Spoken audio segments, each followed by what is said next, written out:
Is AI slop going to be the end of computer security and programming as we know it? There are a few lines of evidence that suggest we need to do something. I'm just not sure what that something happens to be.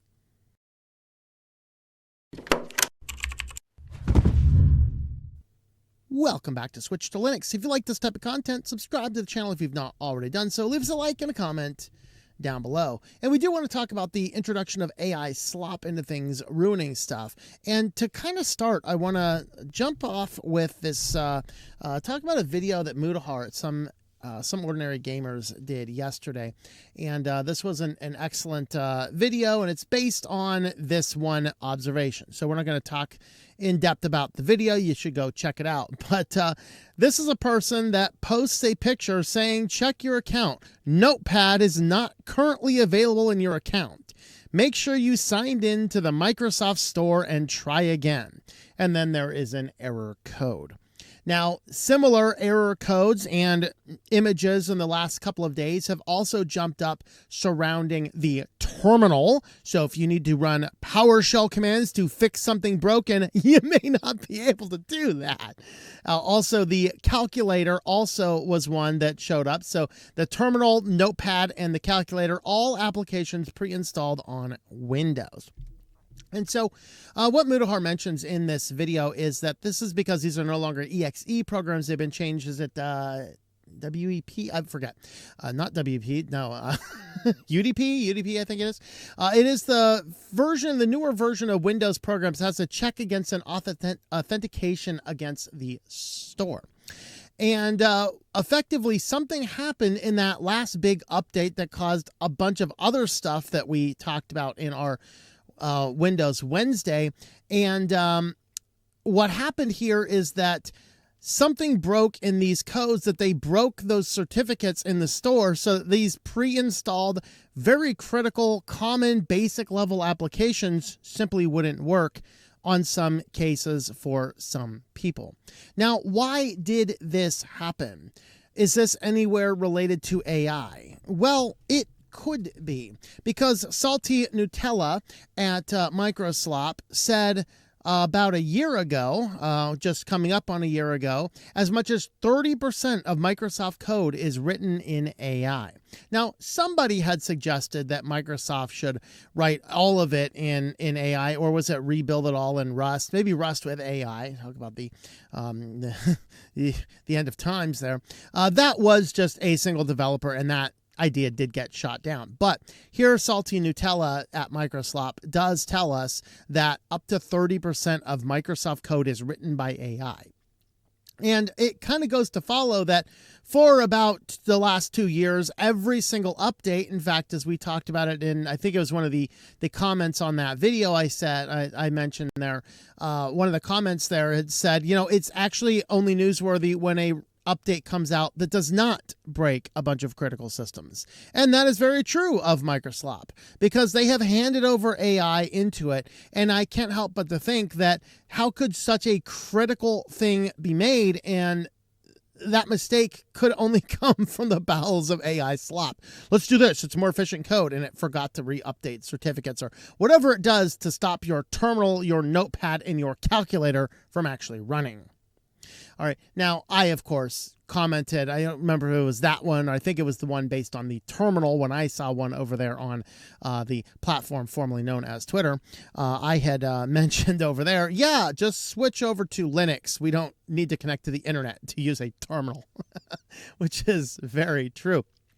But the problem is we're seeing a lot of AI slop enter a lot of different organizations, and it is causing a problem. So there is a new policy regarding AI generated code, and a lot of companies now have to deal with this. And LLVM is one which releases a policy which says, yes, you can use some AI generated code, but not without a lot of conditions. And they started with this based on the Fedora's approach, which I think had limited a number of lines of code you could use. In this case here, they really want to prove competence. So you can use AI to work with code, but you had better be willing to be grilled by the people on submission of that code. That if they call you up, be like, hey, why'd you do this on line 3? And you don't know what line 3 said. And you're like, you look at it very briefly, and you can't remember what it does or anything. They might just outright reject it and possibly outright ban you. Because one of those major conditions is, while you can use AI, you have to 100% understand everything, 100% know what everything is doing. In other words, you can use it to spit out common lines of code, properly format this for loop or whatever else you're going to do in there. But ultimately you have to verify every bit of code. Now, they used in theirs, they actually took a while to formulate their policy. They started with Fedora, and the person in charge of this over there did a good job, reached out to the community, engaged in several discussions and debates, and ultimately came up with a final code to it. So they actually listened to a lot of their contributors and things. They said contributors are expected to be transparent, label contributions that contain substantial amounts of tool-generated content. Our policy on labeling is intended to facilitate reviews, not to track which parts are generated. So the first of these is that you can, if you are submitting code to LLVM, what you need to do now is, first you have to mention what tool you're using. You have to disclose you're using it and mention what tool you are using. So then you have to absolutely know and understand what every single line of code is doing. In other words, you can't just vibe code up something, submit it, and go, hey, I contributed to LLVM. You have to exactly know what it's doing. It has to make a lot of sense. It has to be free from a lot of the nonsense that AI coding happens to do. And so that is how they are working to resolve this particular issue. And so he moved away from the Fedora draft.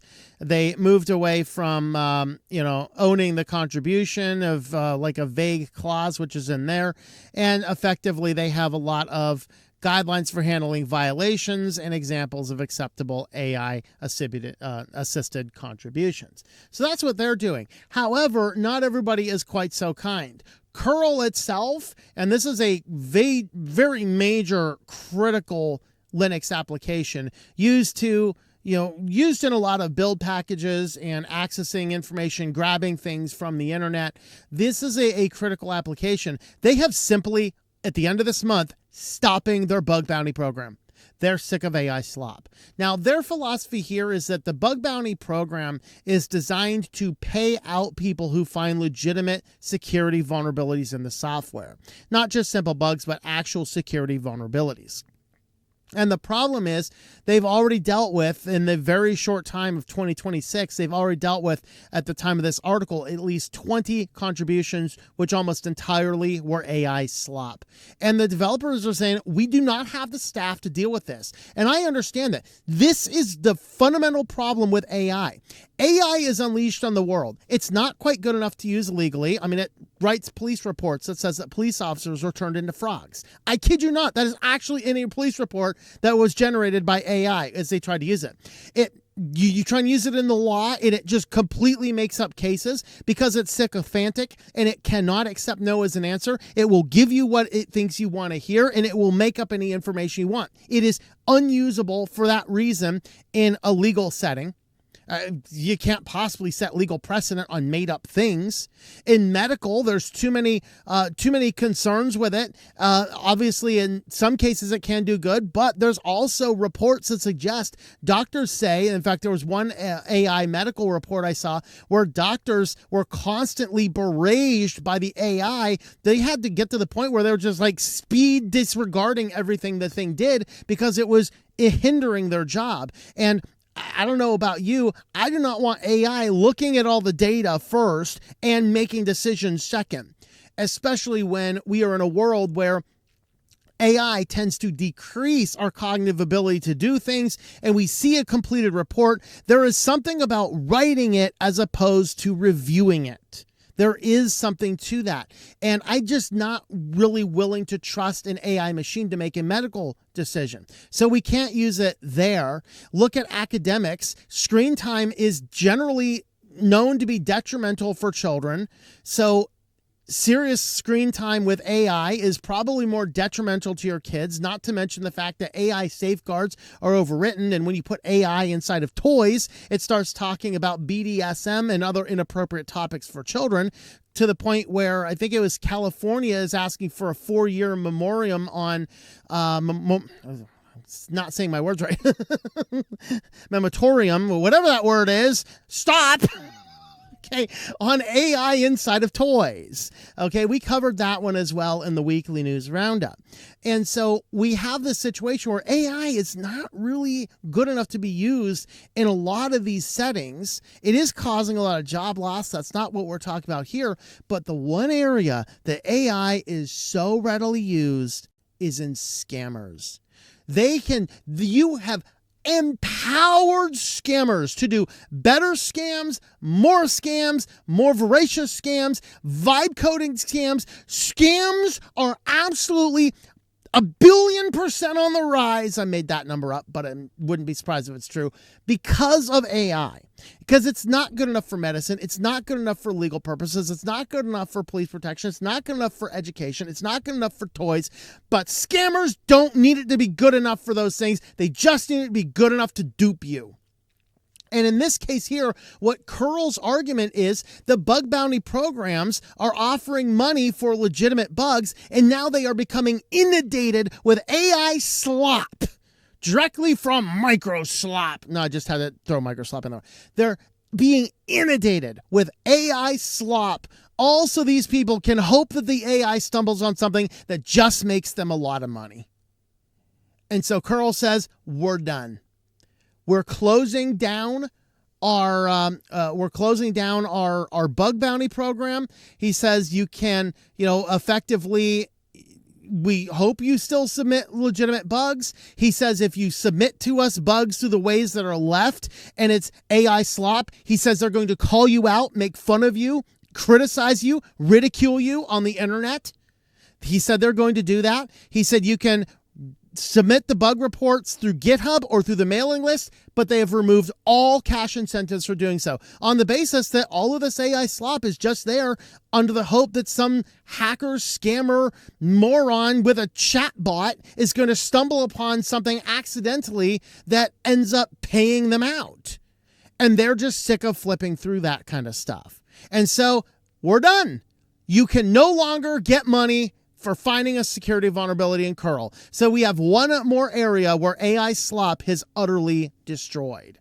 And so effectively their bug bounty program ends January 31st. I'm recording this on January 23rd to be released January 24th. So within a week of this video coming out, no more cURL bug bounty program, because AI slop has destroyed that.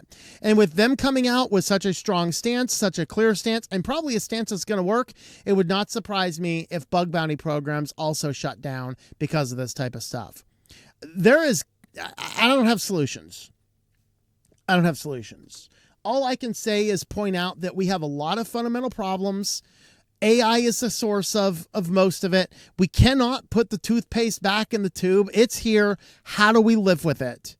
The only things we can potentially do is make it too expensive to use. Of course, now we have a problem that, only the super rich, the super elite, the big corporations do it, so that's not a good thing. You have to still have the open source model, so you can open source the same stuff and just export it to whatever means you're doing. So that doesn't solve the problem. Then you have, maybe we just need to be like, okay, if you're found using AI slop to do nonsense, we just need to fine you out of bejeebers. Just fine you out of existence. That'd be great.